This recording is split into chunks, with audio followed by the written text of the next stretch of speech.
Hey, John, how you doing? I'm doing awesome. It's great to be here. Well, you know what? It's been quite a journey. I'm 2.5 years in that, a bit more than 2.5 years into that project, and when this gonna air, I think I'm gonna be almost 3 years in that project, and um, the the the line of people that actually wants to be part of the journey is just like humbling, and I'm blown away by it. Like so I thank you in advance, for being part of that.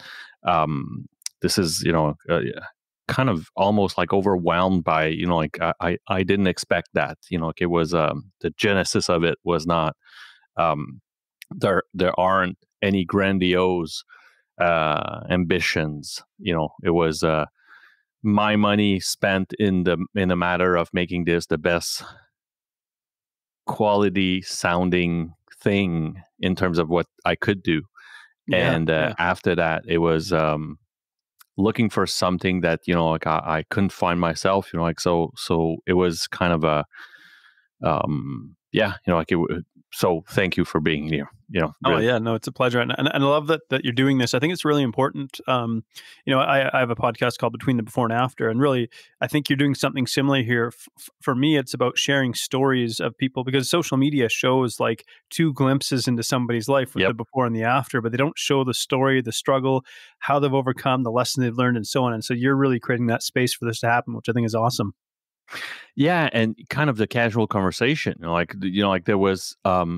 I always tell that to my guests a lot of the times where I could only find kind of the two ends of the spectrum. Like there was like a very very niche project of Alcoholics Anonymous, for example, that would do kind of almost like a meeting online, but like they have very little financial resources, so and bless them, but and I come from there, like so and I still attend meetings, so but at the same time, like they didn't have much funds in there, and it sounded a bit crappy, to be quite honest, and if you didn't know what the vocabulary of these fraternities were, you were lost, like you just didn't understand some of this stuff in there. Yeah. And like they have those key pro quo, and like they're like, hey, let go, like, and if you don't know what letting go is in terms of like that the frats, like it is just like you get lost. At the same time, at the other end of the spectrum, those people were way too clean for me, like, and I mean clean with big air quotes here, but like Yeah, it was yeah. like the full blown veganism, full blown, like the it was just crazy, like it was just like like yoga class taking, and like the whole Would it be thing, almost and like taking taking one addiction and sort of replacing it with another? So in other words, the element of behavior that drove the addiction was still present, but it was showing up in a different way. And why I ask that is because I've been involved in the world of health and bodybuilding and sport and things like that, and I see that in this area, where people take something that could be a good thing and turn it into an extreme. absolutely, and when I say that, it's not necessarily the um it's almost like the aura of the old thing, like it's not necessarily, like I've like the compulsive behaviors I've applied in pretty much every fucking aspects of my life. Like, Yeah, yeah. like I started getting back in shape, and fell in love with the Spartan races, and like next thing you know, one summer I had 10 done, like it was just until I almost broke my back, like, and like I hurt my back at least. um and so, I know exactly what that is. What I'm saying is, like, the aura of what I could find was really, well, huge production companies behind it. Obviously, some financial ambitions. Buy Yeah, the yeah. shirt, and subscribe to that thing, and so on and so forth. Since I have to give a big shout out to a few people in French. There are a few podcasts that are really really interesting that goes in that direction, more of the casual conversation around sobriety and around changing people's lives. And in English, I have someone in mind, and his first name just popped out, but like the podcast is called Really Good Shares. And there's the Ooh and How Club. Both are fascinating, super interesting to listen to.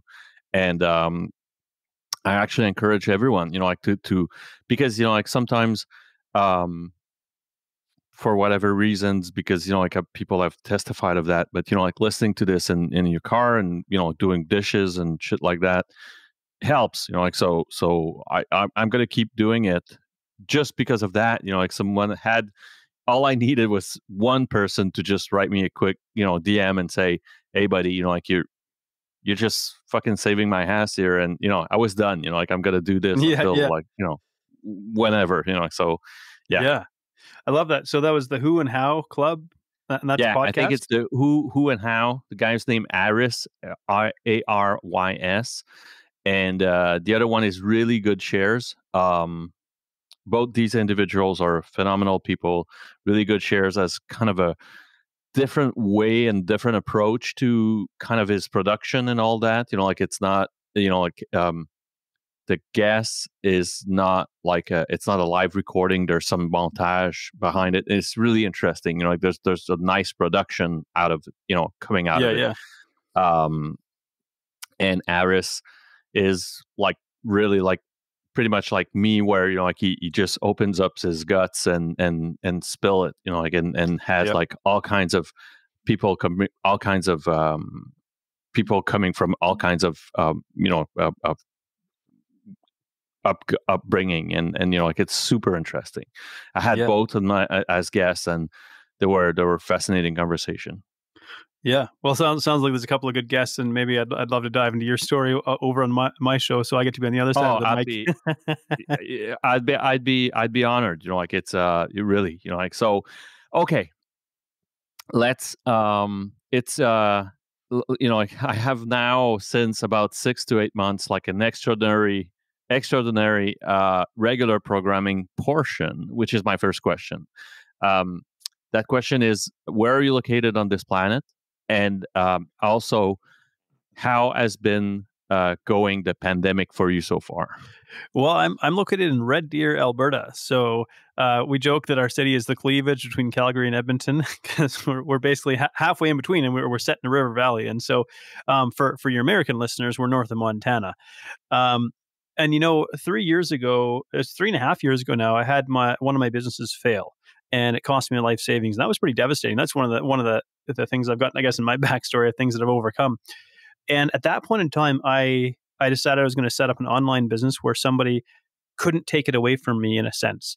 And Yeah. that got me into doing what I do now, which is freedom nutrition coaching, my online nutrition coaching business. I didn't know when I was building this little business that I was going to build something that was going to be pandemic resilient. And so I feel like incredibly fortunate that I wasn't trying to transition to an online business when the pandemic hit, but I kind of already had 2 years in. And so it wasn't like I was starting from scratch. And so I think it's not that it's been easy. Like business has been a challenge for sure. Um, it's been up and down. And I think just about everybody you'd find in this space will say like it's, those who have survived, like it's almost an accomplishment just to still have your business and still, Yep. and so on. So I feel really, really fortunate. It kind of, at first I was a little bit disappointed, truthfully, because it's like business was really going in a good direction. And then the pandemic hit and everything shut down and everybody kind of got scared and skittish and they weren't sure it was going to happen. And so then things kind of tanked a little bit. And then it started to rebound again in the summer. And so it's been this really interesting ride. But through it all, I think because I have like a good business and I'm good at what I do, that there's enough there to keep it going. So really, in a nutshell, I say I feel extremely fortunate to have weathered the pandemic as well as we have. And in this time, my son was born as well. So that's pretty Congrats, sir. incredible. Thank you. Yeah, yeah, he's 9 months old now. Wow. So you're sleepless. Yeah, yeah. Honestly, it's he's going through like a sleep progression right now, and I tell you what, it's a good thing. He's adorable. A smile from him just lights up my day. And when I Yep. walk into the room, his arms flap like he just gets so excited that he can't contain himself. Now he doesn't snuggle me. He's not a snuggler, but he wants to be touching me. Like I'll sit in your lap, but I must be facing out so I can flap all of my limbs. But the joy that I get from just seeing his reaction when he hasn't seen me, even just for a few minutes when I come back, like, it makes the sleepless nights worth it. Like, I just, you know, Absolutely. yeah, Yep. yeah, It is surprising that, um, like I had my oldest quite young, and it goes from waking up at noon and still feeling tired to not yeah, sleeping at all. And well, sure enough, feeling tired, but being able to work and to like to continue your busy schedule, yeah. like, which is almost odd. Like you're like, I didn't fucking sleep for the past 2 days. Like it's what's going on with me, like, and I think Oh, we yeah, become adults. I really think you become an adult when you get a kid. Like some yeah, takes more time, like it, and I'm part of that club, but there's really something happening first in the moms for sure. Like I yeah. think it's almost like genetic, but the male too. Yeah, well, like, because my brother has 2 kids. My brother lives over in Turkey, actually, and so he has a son that I've got a nephew that I haven't met yet. He was born in 2019, and we weren't able to get there in 2020 or 2021, for that matter. And but I remember asking him when I was expecting we were expecting our first, like, what's something that stands out to you? And he said, like, when you hold your child in your arms for the first time, like, he said, it's like he felt something physically change inside of him. Yep. And I was like, I remember that, and I mean, I was there for the whole birth. I was right in the thick of it, supporting my wife. I mean, oh my gosh, women are incredible. Mothers are incredible. Childbirth Yep. is, I'm like just blown away by that. Like, I always had an admiration for mothers and motherhood, but witnessing it firsthand, pregnancy and childbirth, and now coming, like, it's wow. My wife is an It's amazing. crazy. It's great. I just love her more than ever, especially when I just see how incredible she is with our little boy. Like, it's just, I think, again, I'll come up in the morning, and maybe he'll sit in her lap, and they'll be singing happy, if you're happy, clap your hands or something, and he's kind of clapping along and smiling and giggling, and it's just like everything feels right with the world in that moment. Yep.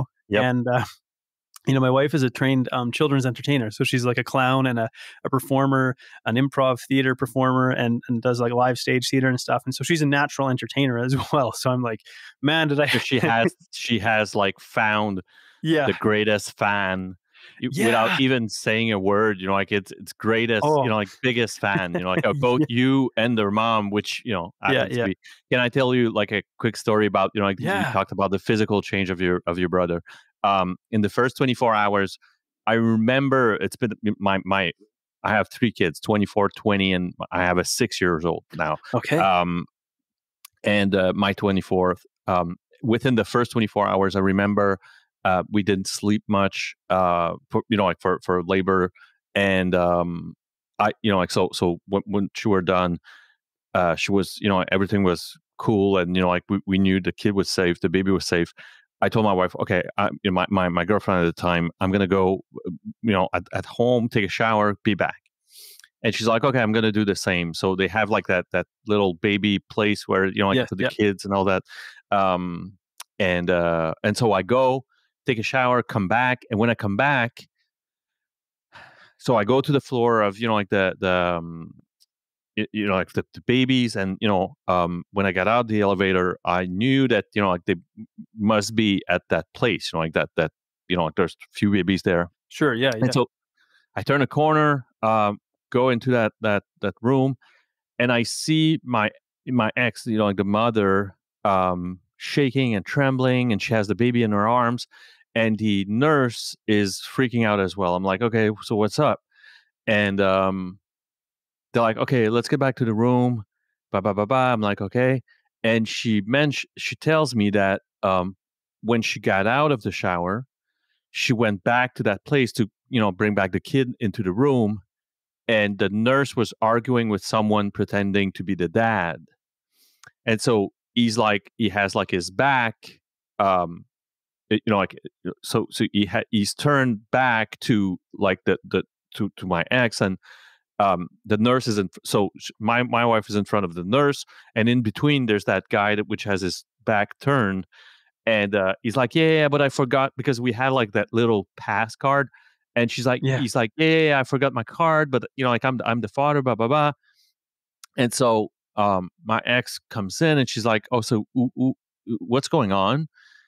And as the nurse mentions, "Well, I haven't met with Mr. Leclerc yet, and I just wanted to see the pass." So, and as she says that, the individual turns around, leaves the baby in my ex arms, and leaves and flees. And so they're telling me that, and I'm like, "Holy shit!" So, Wow. so someone was trying to like steal my kid. What the fuck, And Wow. Yeah. you talked about physical change at that precise moment when I realized what was going on and what could have happened. I knew in my gut that I could kill. Yeah. Yeah.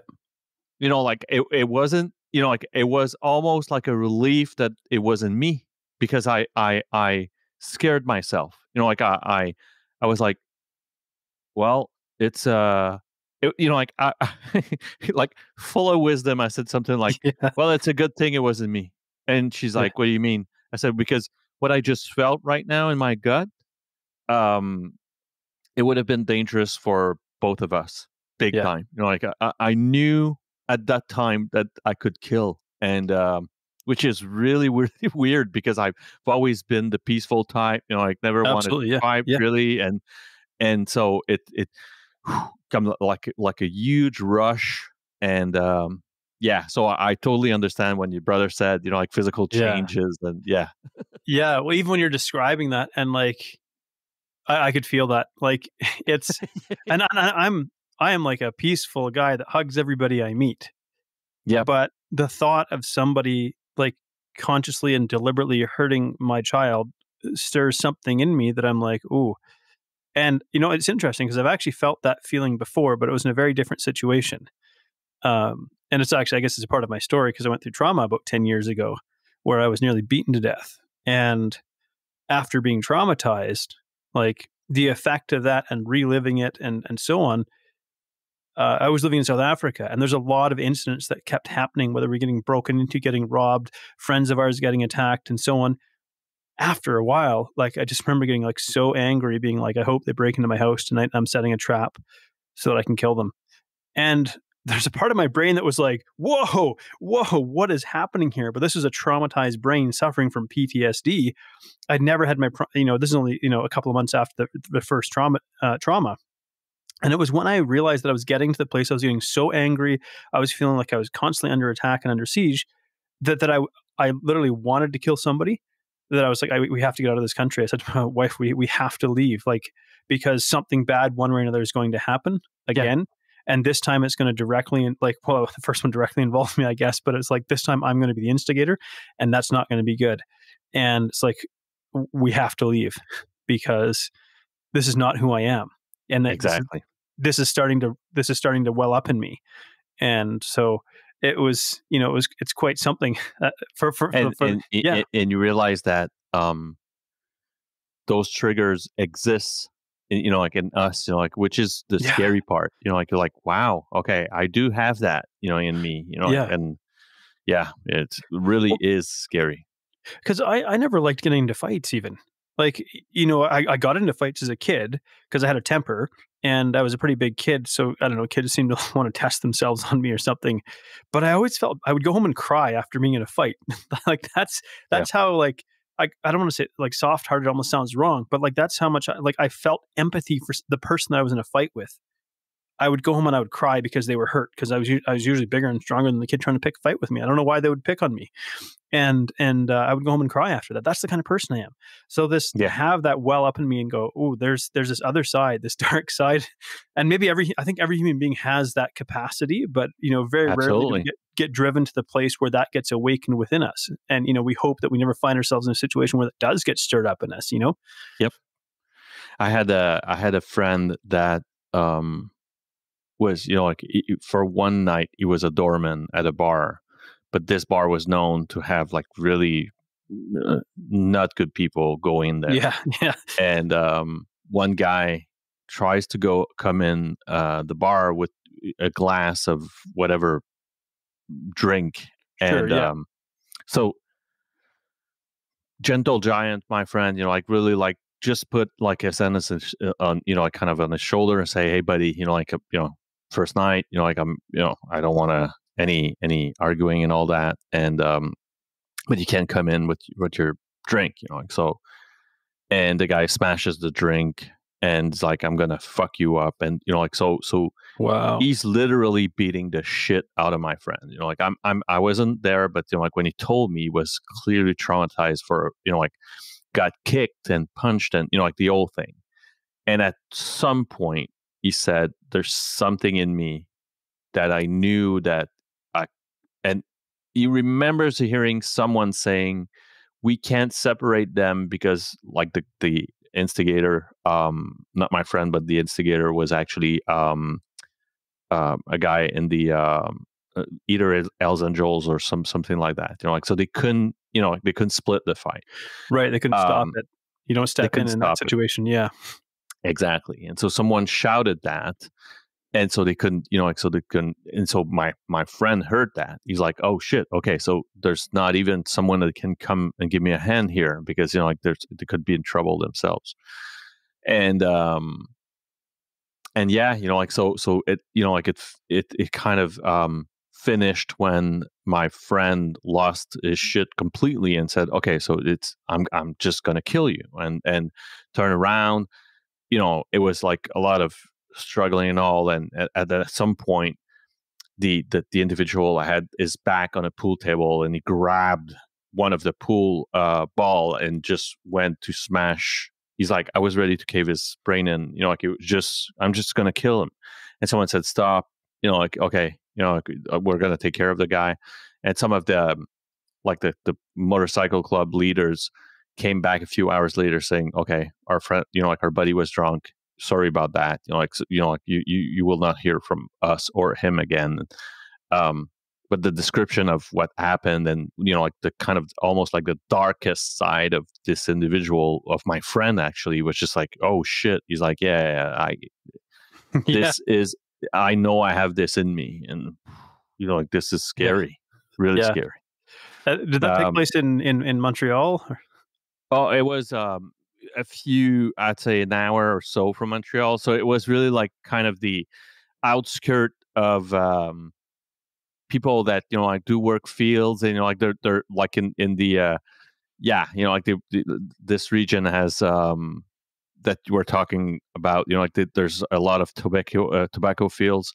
So people are tough, like there's tough people down there, um and those bike clubs, they're all over the place in that region. Yeah. So Yeah. there's, it could happen. I've seen a few, and bars tries to say, like, no leather jackets with patches on, and like, Yeah. fuck Yeah.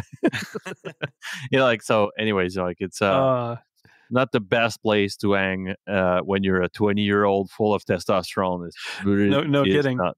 I Yeah. remember when I was living out in Quebec City, so I spent some time in the Navy, and there's a school actually in Vieux Quebec. Saint-Jean-sur-Richelieu, no? Yeah, it's right under Chateau Frontenac. It's specifically the engineering division of the Okay. Navy, and so it's a beautiful location. But I remember going to a bar there, and I was wearing a Barry Sanders football jersey, so Detroit Lions.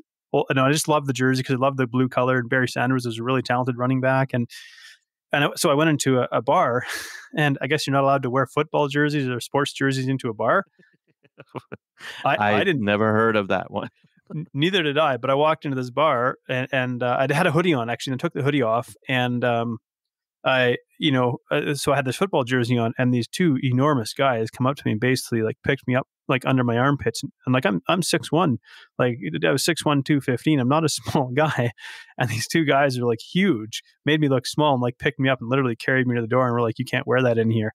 Like, and I That's was like, so fucked up.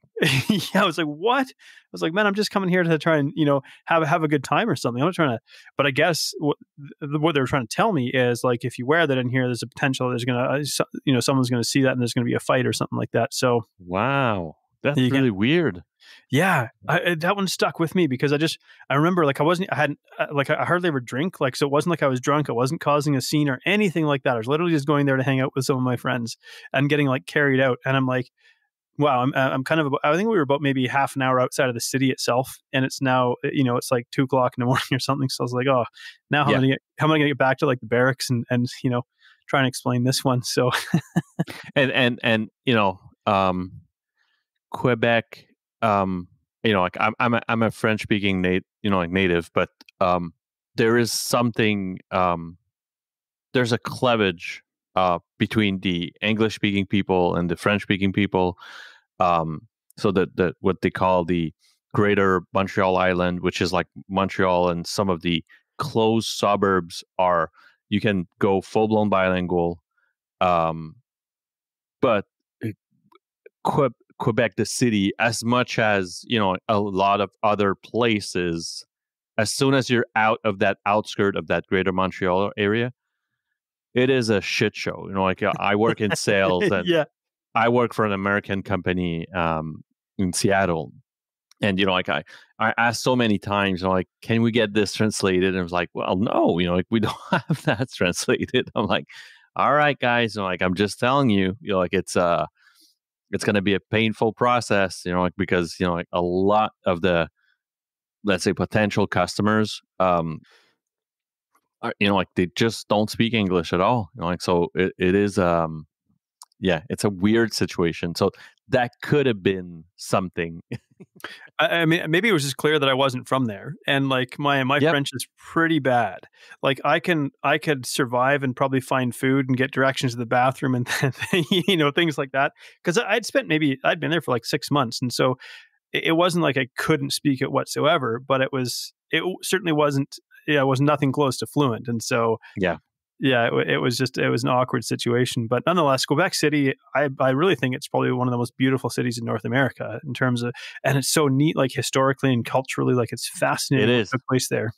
Yeah, and like it's actually like the pretty much like the first region where Europeans step foot. Like, but Yeah, I mean that's besides Christopher Columbus in South America, but I mean to kind of discover up north.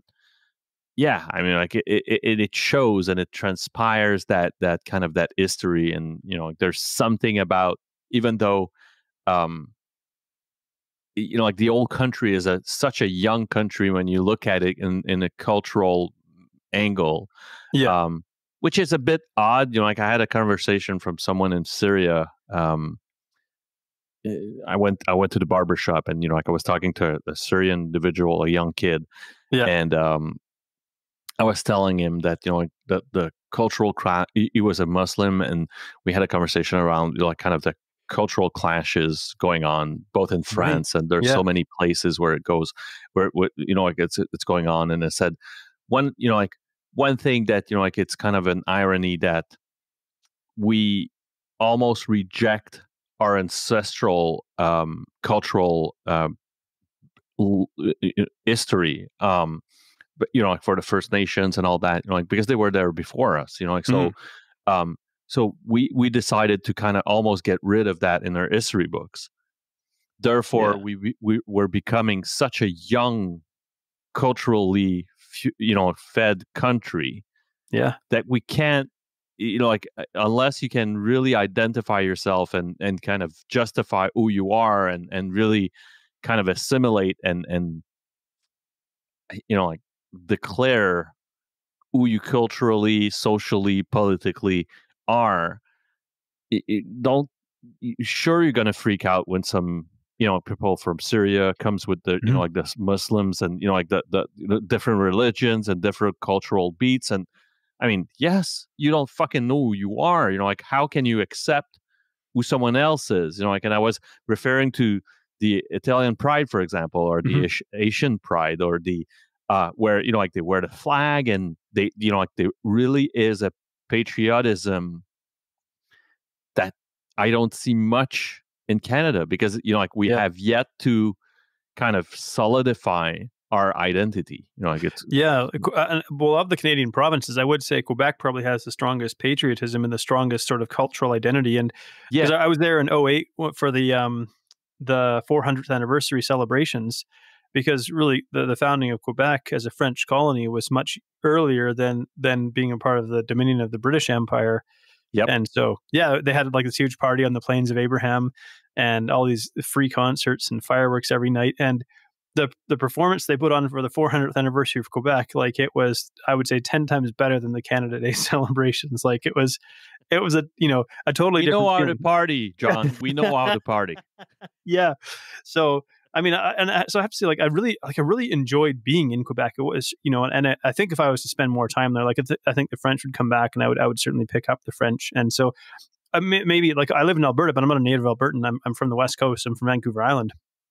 And I think there were times that I felt like a sense of envy that Quebec had this strong cultural identity, and it may not be that I necessarily agree with every stand that they take, but I respect it because I'm like I understand now. Because when we were kids growing up, pre-internet and all of this, like I'm up on 40, so I remember growing up without the internet, and when we were offered like French immersion, and we would make jokes because we didn't understand. We're like, oh, French immersion, yeah, just don't let them up, kind of thing. It was just Yep. because we were like, why would we ever learn French? Like it's stupid, and so on. And now I'm like, man, I wish I would have applied myself more in linguistics because Listen. Yeah. yeah, Not only that, but it really is when you come from Vancouver. yeah, You've seen, like a lot of the provinces, and I try to explain that to my my boss, for example, which is from New York, and I try to explain to him that this is almost like a country in a country. yes, yep, I'm like, like there's not. I told him about Bill 101, for example. Like yeah, so for those that don't know, Bill 101 is a law that was approved by the Quebec government to protect French in Quebec. Like so mostly what it says is that like if you're gonna have like a store display um, or a store banner, the French version of the store name has to be bigger, for example, than and so most of the all of the menus has to have to have like a stronger presence of French in their menu or on their literature or whatever. Um, and this is only for the sake of kind of trying to protect and keep alive um, like that little pocket of French speaking people. Like it's so and so the yeah, yeah. government got involved in kind of that process. And When that's I to- interesting. I was going to say because I think if you try to do that in Vancouver with the English language, there would be quite a bit of backlash. But because Quebec and the French speaking Quebecois kind of fall into a minority status overall as a whole, because if you can go down certain streets in Vancouver, for example, because Vancouver it's so diverse, right? Being a port city, right? You have like a section of Vancouver that's predominantly, let's say, we would call them East Indian. They're from India, And then you have like another section that's predominantly Chinese, and you can go down a street and you really don't see an English word ever. The entire street might be lined with businesses with only like sort of characters in Mandarin or Cantonese, and it feels a little bit strange sometimes being there.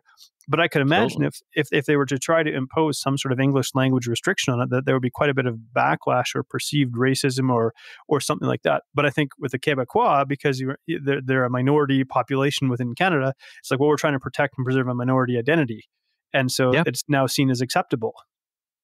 and it is almost odd to see like that spot on that map of like provinces in Canada where that there's that spot in between Nova Scotia and and Ontario Yeah, where like that for some messed up reason, mostly it's historical, but it's like they keep their like they're keeping their French language alive, and yeah. and they're protected, um and like I wouldn't change it. Like I love, Oh, especially in the artistry and the creativity that comes out of it.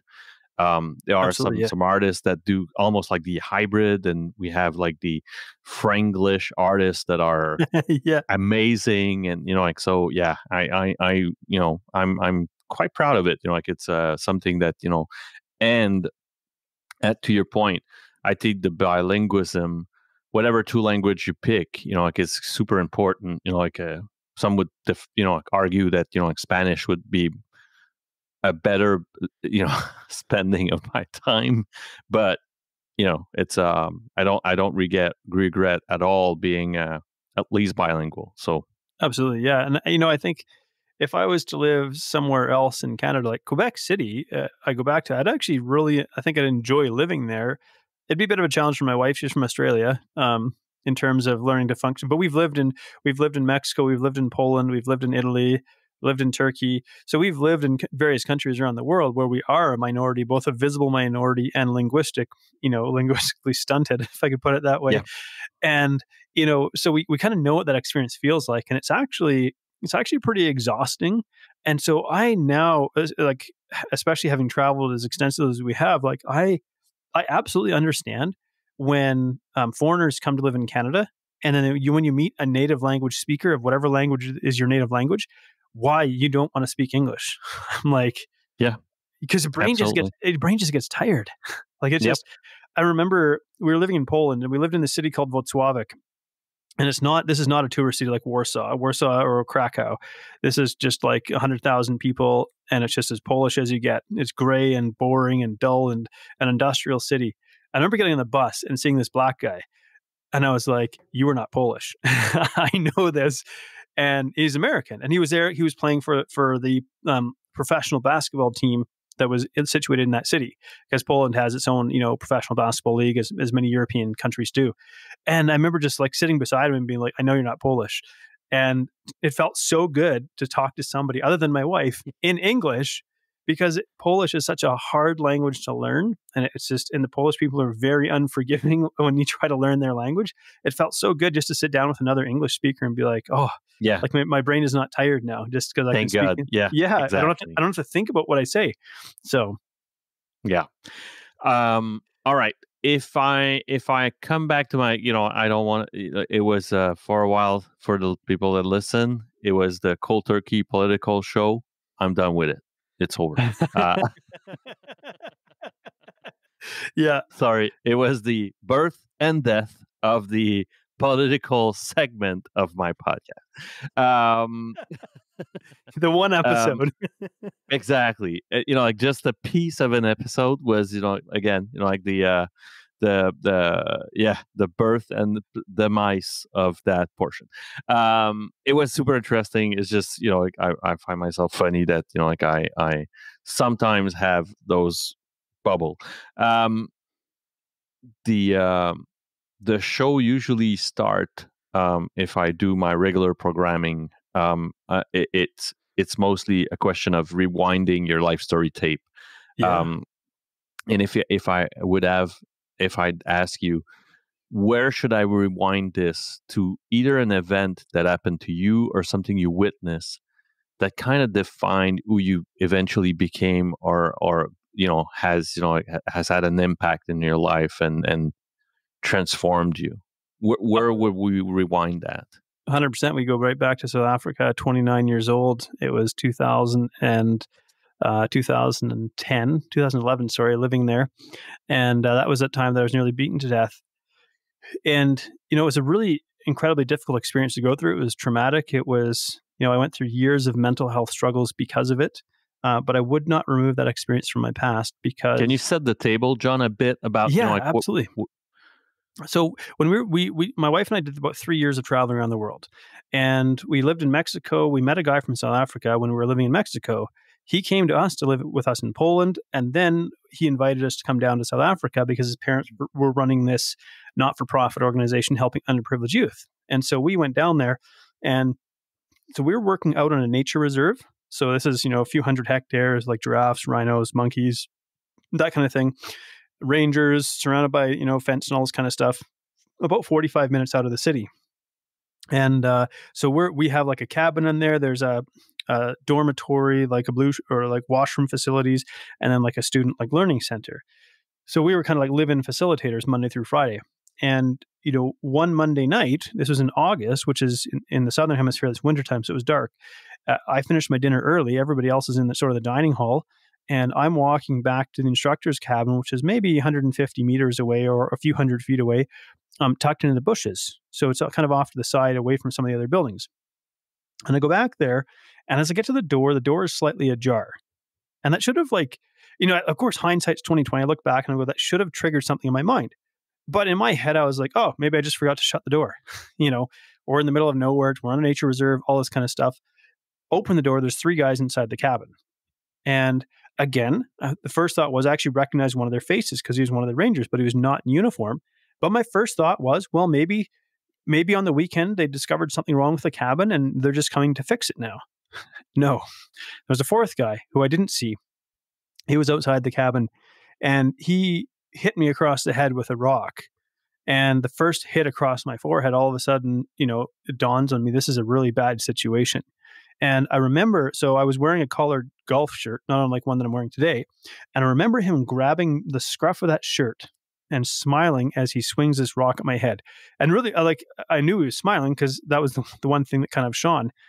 And as this rock is smashing across my forehead and he's got a smile on his face, and I start screaming for help. And he's like, that was probably the most traumatic part of this incident. This guy is trying to smash my head in with a rock and he's telling me to stop screaming for help, kind of thing. And nobody could hear me because they're like 150, 200 meters away in this building. They're all making a bunch of noise, having dinner, all that kind of stuff. So here I am in the dark. And as I stumble on the ground, because I've been concussed now, I've been hit across the head a couple times, and they all just start like stomping and kicking and beating on me. And the thoughts going through my head, I can't die tonight. That was this basic thought running through my head. And I remember thinking, I want to see my wife. I want to see my mom and my dad. I want to see my brother again. That's all that was going through my head. Everything else in my life was irrelevant at that point in time. And I managed to sort of get to my hands and knees into my feet, and stumble over to the building where they were. And for some reason, they didn't pursue me because it wasn't like I was moving quickly. And they had a knife they had knives, and they hadn't actually stabbed me either. So there's all these things that I look back, all these little things, these little details that I'm like, I was very close to dying that night. If I'd fallen unconscious from the hits across the head and the concussion, they would have just beat me until I was a pulp, essentially.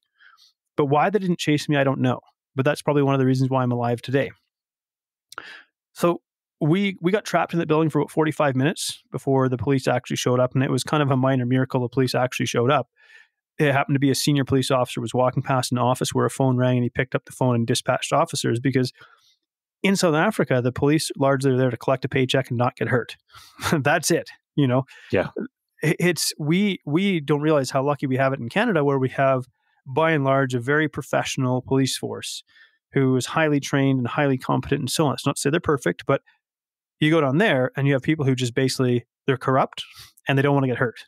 That's it. And do you know, John, were they there to steal?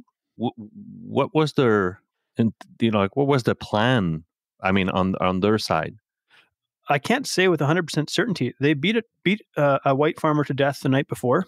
The cops told us that, and they shouldn't have. There's more thank you for telling that. They told me they smashed his head in like a pumpkin, and that was his words. And I was like, that's what they're aiming to do with me as well. Because one of them was a ranger, it's like the way it works in South Africa is there's a lot of kind of like underground criminal networks and spies and things like that in a very primitive kind of way. And they would have seen us driving through the gate every day, and they would have just tipped off somebody that there's these white people here. And so part of it was really, they didn't know us. They didn't know who I was. They didn't know I'm from Canada. They knew nothing about me. The only thing they really knew is that I have white skin. And so a part of it, I'm quite certain, is there's an animosity towards me, or I'm just wrong place, wrong person, not me, Jonathan, but just me having white skin, because there's this feeling of they've been historically or culturally oppressed by people with white skin. And so their actions are really along the lines of taking back something that they feel was taken from them, justified or not, whatever, that's how I kind of reconcile what it was they were doing to me, because they did beat to death a farmer the night before.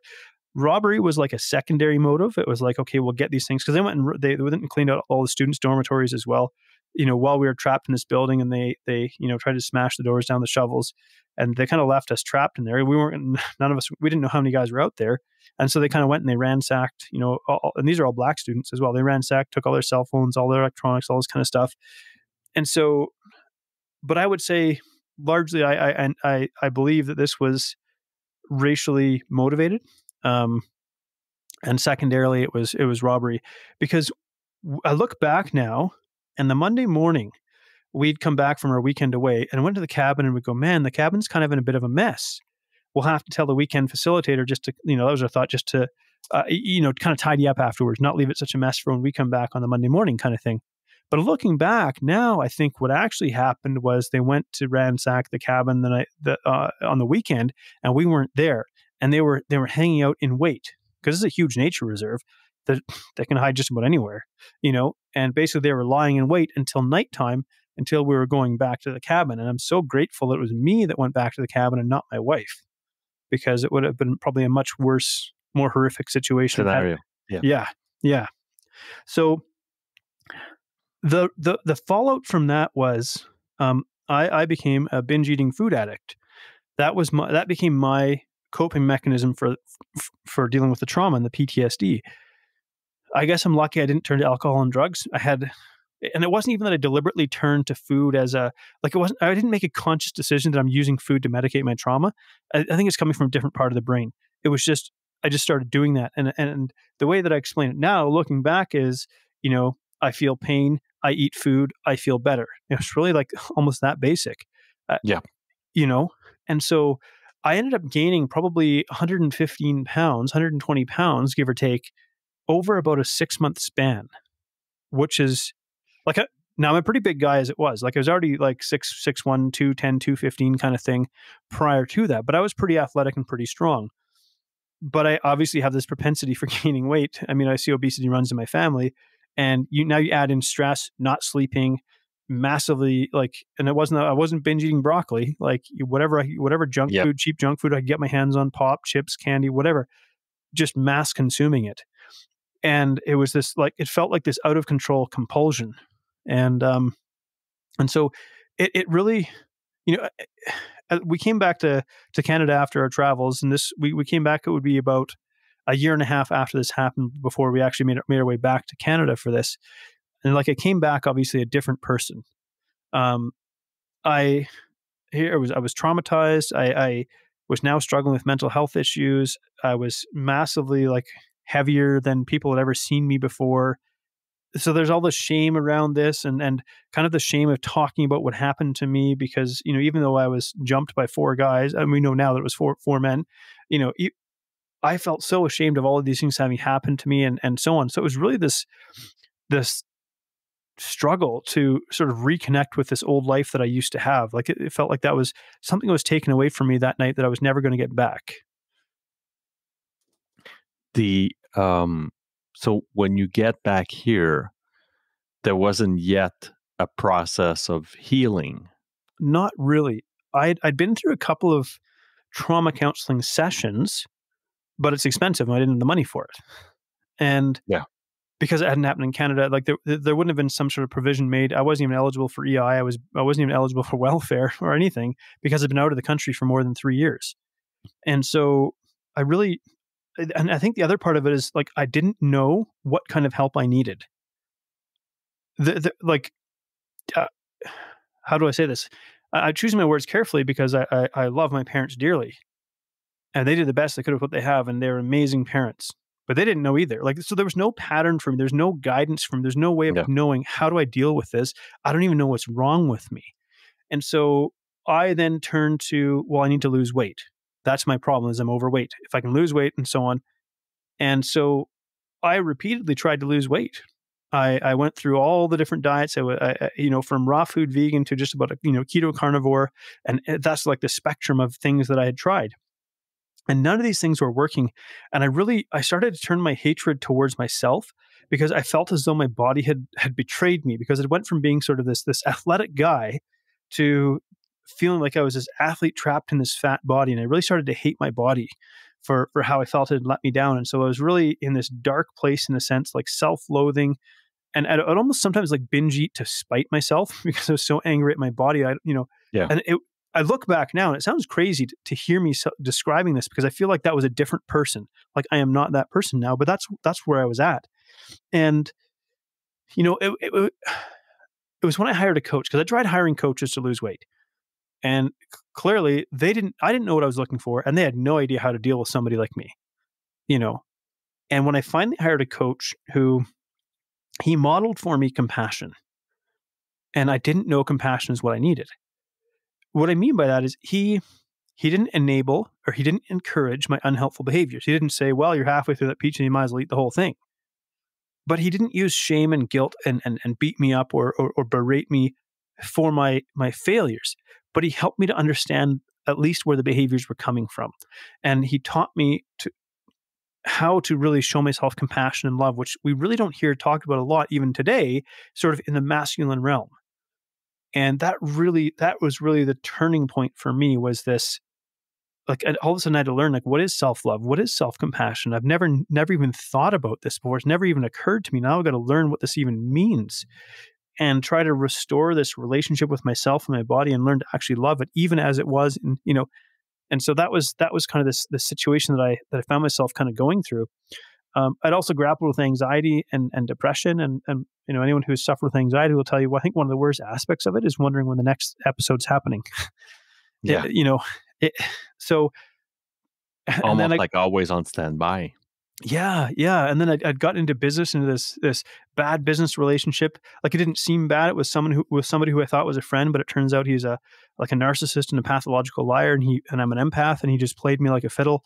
I was left holding the bag. It cost me life savings when it failed, and like all of this stuff came to a head between like 2017 and 2018, where I was just like, everything was taken away from me. I was like smashed and broken, and except for my wife. I tell you what, my wife, we're coming up on our 15th anniversary, and she is, wow. Like, I'm just, I think about it now, and she's stuck with me through all of this. She would not like ever leave me, because it was like she said, like, I knew you were always in there. You But know, was she raising her worries and like oh the yeah. kind of okay. So she didn't, and for her, I mean, she didn't know how to deal with me. She didn't know how to deal with so like sometimes I would shut down emotionally. We'd have some sort of petty dispute, and I would just like shut down and stop speaking, because I didn't know how to process I didn't know how to do anything with my emotions.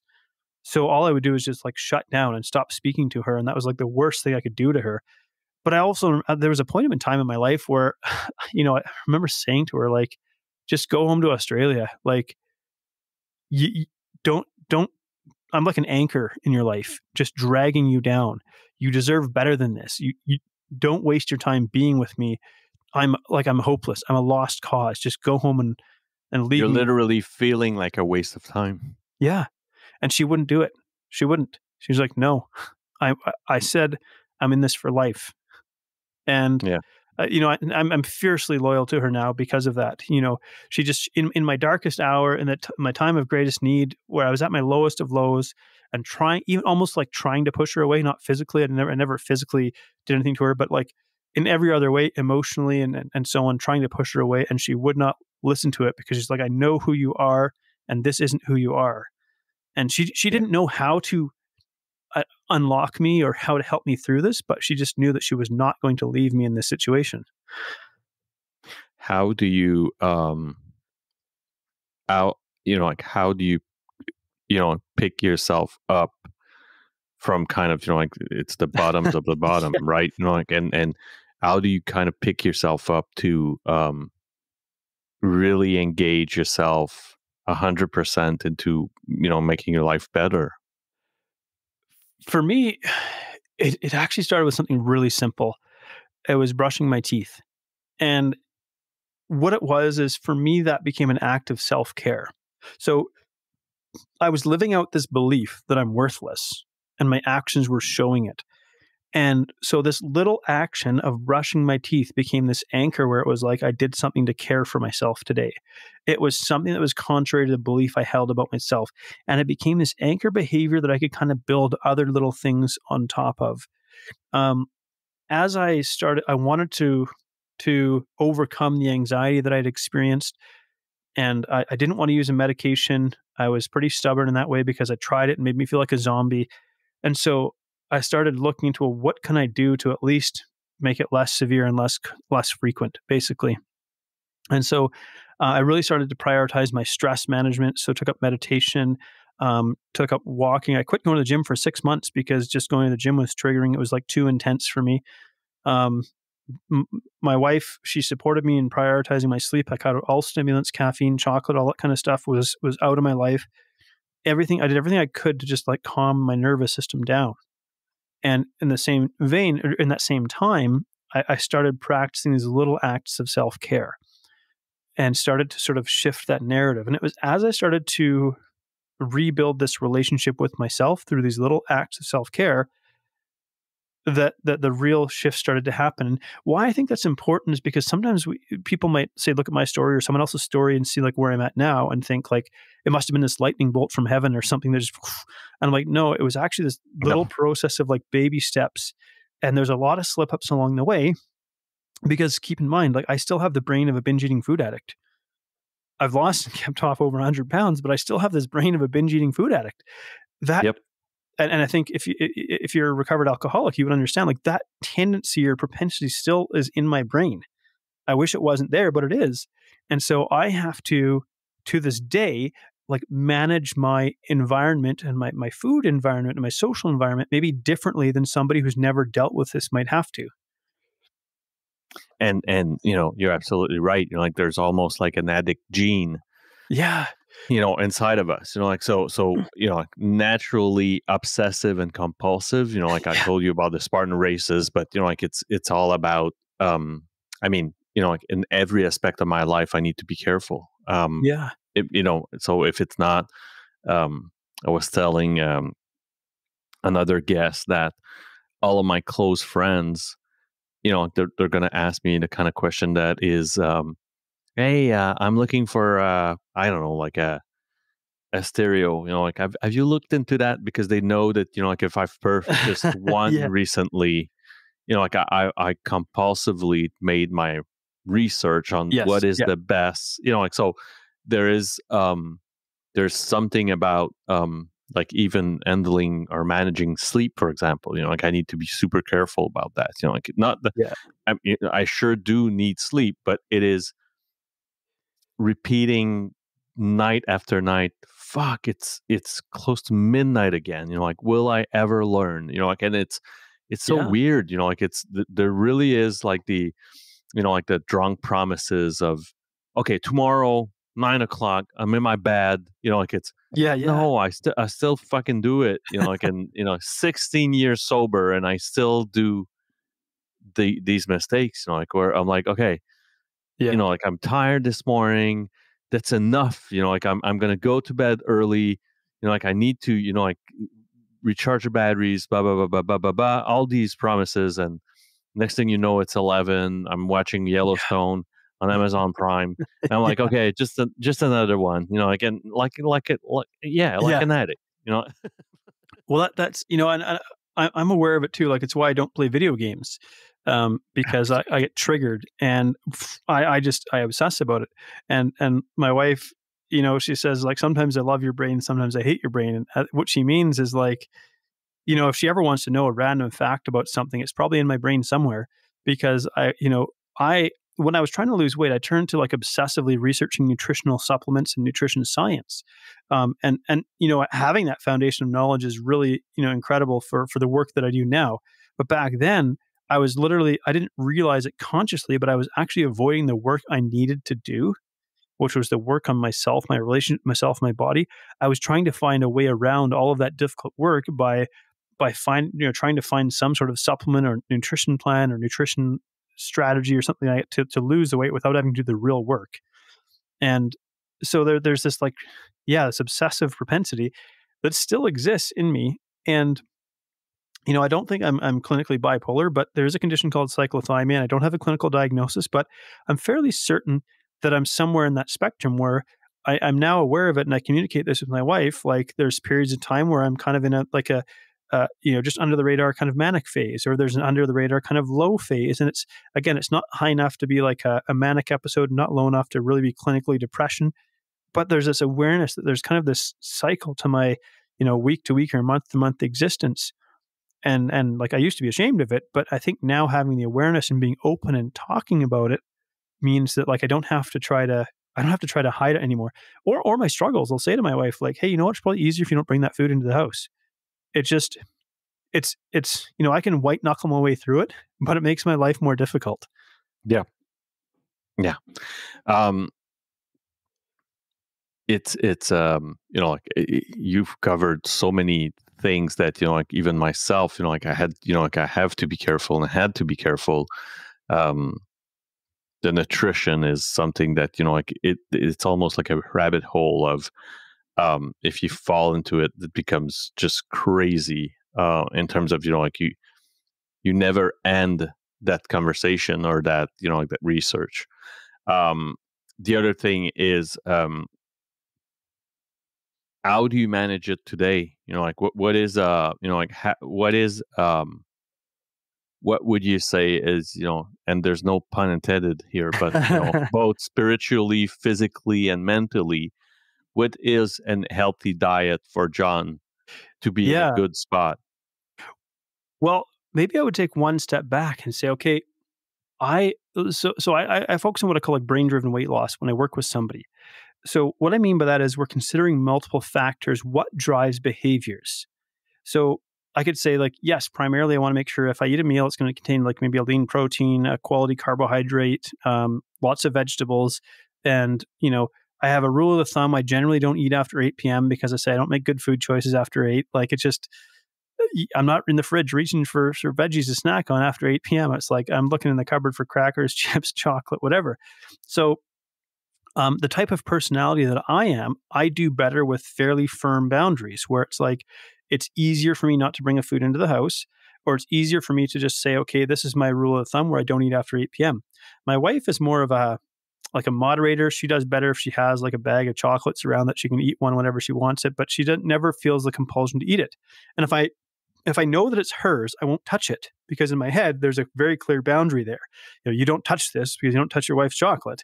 Um, but whenever it's something ambiguous, it's like so I try to shape my environment because we think a lot of our behaviors come from our conscious brain, but they actually come from the subconscious and unconscious brain.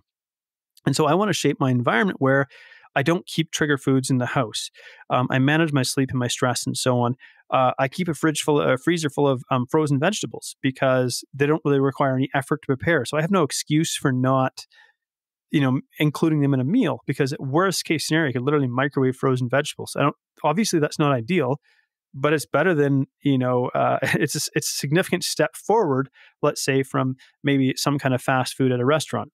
I like to say that I outsource my cooking to my appliances. So I have an air fryer, instant pot, slow cooker, rice cooker, oven, these sorts of things that don't require my monitoring because I look at, okay, what are all the reasons that I would say I don't have time or I don't feel like cooking or I don't want to eat and so on. And I figured out a way that I can eat and prepare meals that takes me less time than it would be like sitting in a drive-through waiting to order a meal, Yep. and it costs me less money. So in my head, what I needed to do was I needed to create almost like a system because I have an engineer's brain as well. I'm a former engineer. And so I needed to create a system that basically supported the behaviors that I knew would keep me healthy rather than rely on things like willpower and motivation. These things, these are tools, but they're not reliable. The day that I'm tired, I got a kid, that has a sleep regression and doesn't sleep. Yep. Like I can't rely on those things. So I need a system that I can fall back that doesn't require a lot of conscious effort. And I think that's it's a very roundabout way to answer what you're asking there. But I think No, what I'm no, trying to say is I hear you. I hear you. Yeah. build a system that you don't have to think about that gets you to where you want to go. And um, I understand that you've decided to make this something that you could share and apply. If it worked for you, you assumed, and I guess right, that it could be applied to other people's lives. Yeah. Yeah. So the way that I approach it, let's say if I'm going to work with somebody in the realm of weight loss, here's how I approach it. I approach it as we are two experts collaborating. You are the expert of your life experience. I'm not. I don't live inside your head. We need that input in order to successfully do this. I bring my expertise in nutrition and psychology, but if I just handed you rules and you followed those rules because I told you to follow them, there's no personal autonomy in that process. I want to, let's say we know the fundamental principles that make up a healthy lifestyle. You're probably going to manage your stress. You're probably going to get quality sleep, hydrate, activity, good quality nutrition. Like it's not rocket science. Our biology hasn't changed for millennia. Like we know that part of it. But the question is, how do we take a principle and make it work for you in your unique circumstances? And so here's the starting point. I want you to try to apply this in your life, this one thing, and I want you to figure out where it works, where it doesn't, what it triggers, what stops you, and how we need to adjust it until we've got it the way that it works for you. And then once that building block is in place, okay, let's put the next one in place and the next one. So what we're doing is we're working with the brain the way that our brain actually works versus the old way of thinking was, I'm basically going to tie you in a straitjacket and starve you until you Yep. get to your goal weight. But then you take them out of the straitjacket, it's like your brain was never changed. You basically resented it and fought it the whole time. And as soon as that restriction is taken away from you, boom, you're right back to your old behaviors. If we want to lose weight and keep it off for good, we have to become a transformed person. And weight loss is just one thing. Like, honestly, I say weight loss is a proxy. Like, it's people come to me because they want to lose weight, but I say weight loss is a doorway. It's not a destination. It's not really what we're after here in this situation. So we'll have that conversation about losing weight, but you have to know, what does this really mean to you? Why do you actually want this? And so I dive into what we call the emotionally compelling reason. And for me, it's like my son. I want to be physically active and present in his life. Yep. That's what helps me make those hard and uncomfortable decisions, because the choice to change a behavior is uncomfortable by nature. Our primal brain will resist change. But could we say there's a higher being, a soul, something within us as human beings that aspires to something better. But the more tired we are, the more we fall into that old primal brain that goes, I want the behaviors I don't have to think about that make me feel good, especially with Absolutely. the brain of an addict. So that's the Yep. challenge we're up against. What we're gonna talk about, like where can people find you? But like I would say, coming back to that question where what is for you kind of a daily healthy routine of making sure you take care of both, like your physical shape, your mental shape, and your spiritual shape. How do you handle that on like Yeah. very practical daily basis management of those three aspects of your life? I use an app called Loop. It's one that I think it's only available on Android, and I'm sure you'll find those who are iPhone users, you'd find a similar sort of habit tracking app on the App Store and iPhone. Um, but what I do is I set what I call CMGs, or can't miss goals. So if we want to form a habit, which is a behavior that we repeat enough times that we can now do it without thinking about it, and that's what we really want to do with a healthy lifestyle, is the less conscious thought it takes to live a healthy lifestyle, the more likely we are to be able to keep doing it. So knowing that, it's the repeatability of a behavior that determines whether or not it will become a habit. So let's say we take a principle like activity, move your body every day. Well, if I set my goal to, let's say, work out for an hour 5 days a week, the likelihood of me consistently hitting that mark is actually pretty low. I got a kid, I run a business, life is a little bit unpredictable. On the other hand, if I set that goal to hit 5,000 steps every day, yes, it would sound like a small goal when we've been told for so long that we have to hit 10,000 steps a day. But what it is 5,000 steps. I only have to do, I don't know, maybe 10 or 15 minutes of deliberate activity outside of how much movement I do in my day-to-day life to make sure I hit that goal. So it's like I have to be like so sick that I basically can't get out of bed to not hit that goal. Yeah. Now, every time I tick that goal off, I'm strengthening that behavior. So it becomes, and the thing is, once a behavior is established, you can always grow it, build on it, and expand it. And so Yeah, it's you more stack it. important, right? So it's more important to establish the pattern of behavior than the magnitude of the behavior in the beginning. And that's the physical piece, Yes. mental and spiritual. Those are something somewhat similar, because let's say I take time to meditate every day. And for me, meditation can be a relatively simple thing where it really So might they even would fall into your CMGs. yes, absolutely. I make sure I put that in there.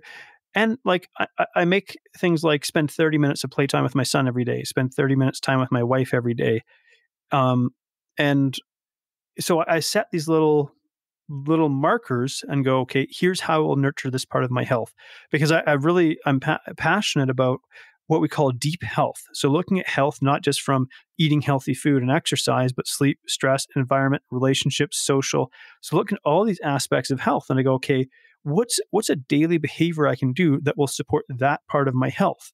And so I kind Yep. of come up with a list of like 5 or 6 things that are like my kind of non-negotiables every day. And that's kind of how I would say that I support that. Where can people find you, John?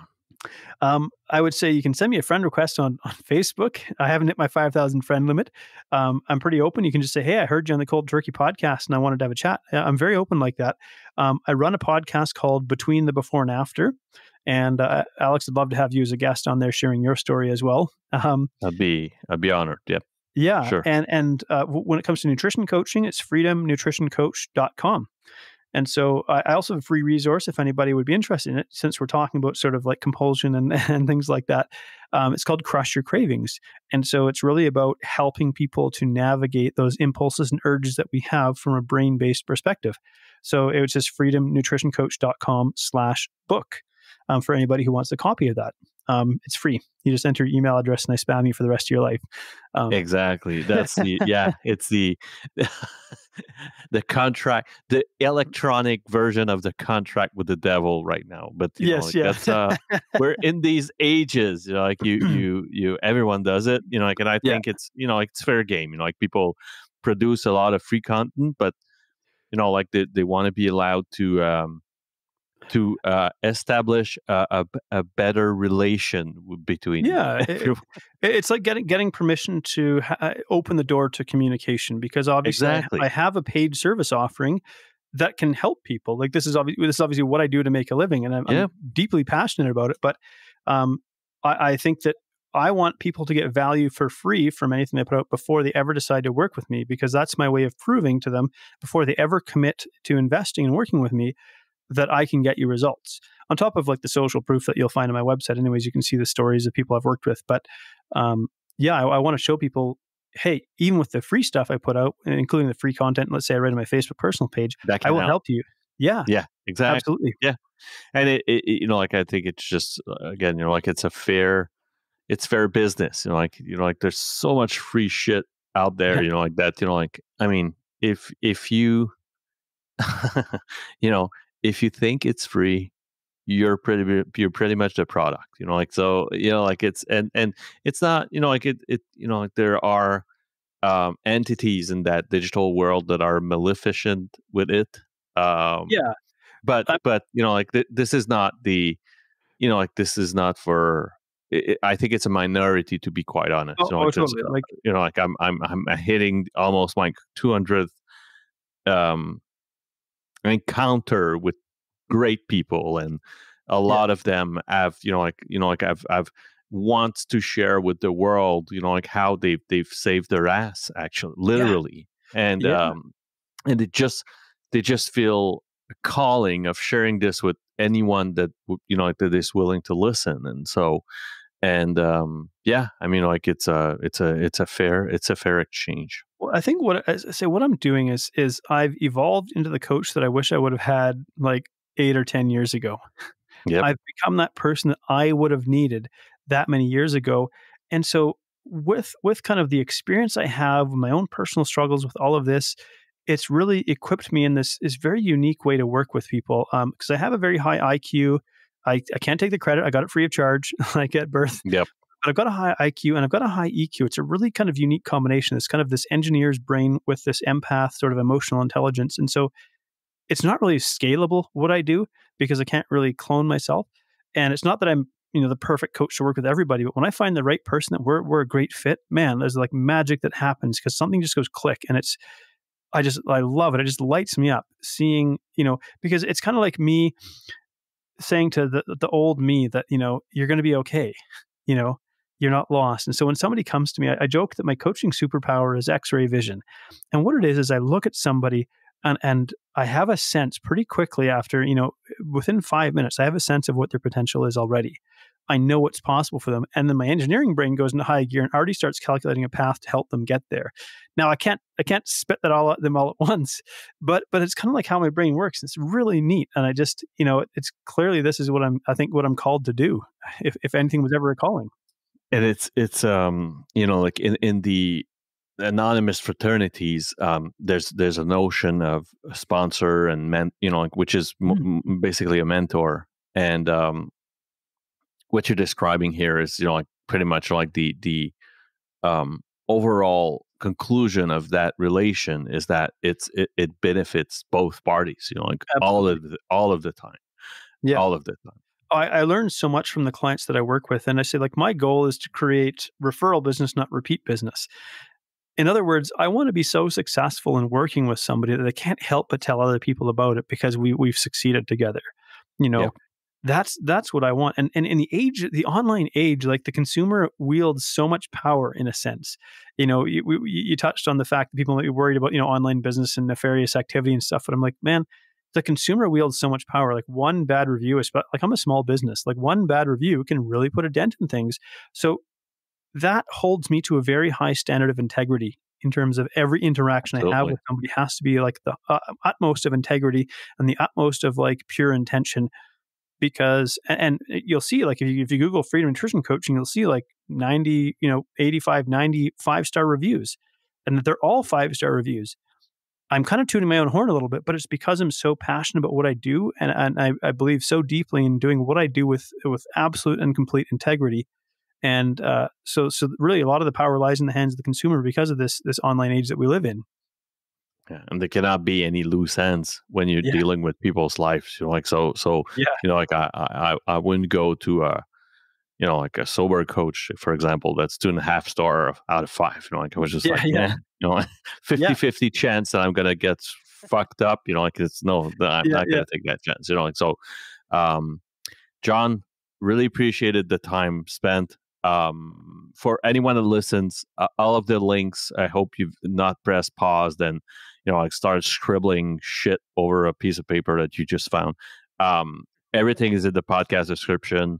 John is Yeah. going to send those links my way. I'm going to fill the description box with all of the links and all of the um, emails, All that good stuff. contacts info, all of that good stuff is going to be in the podcast description. So don't pause. Um, John, it was a pleasure meeting with you. I'm honored if I can be part of your journey as well. Oh, I love it, man. Um, Love to bring you over and before and after. it was a blast. We were all over the place, which is a Yeah, typical cold turkey episode.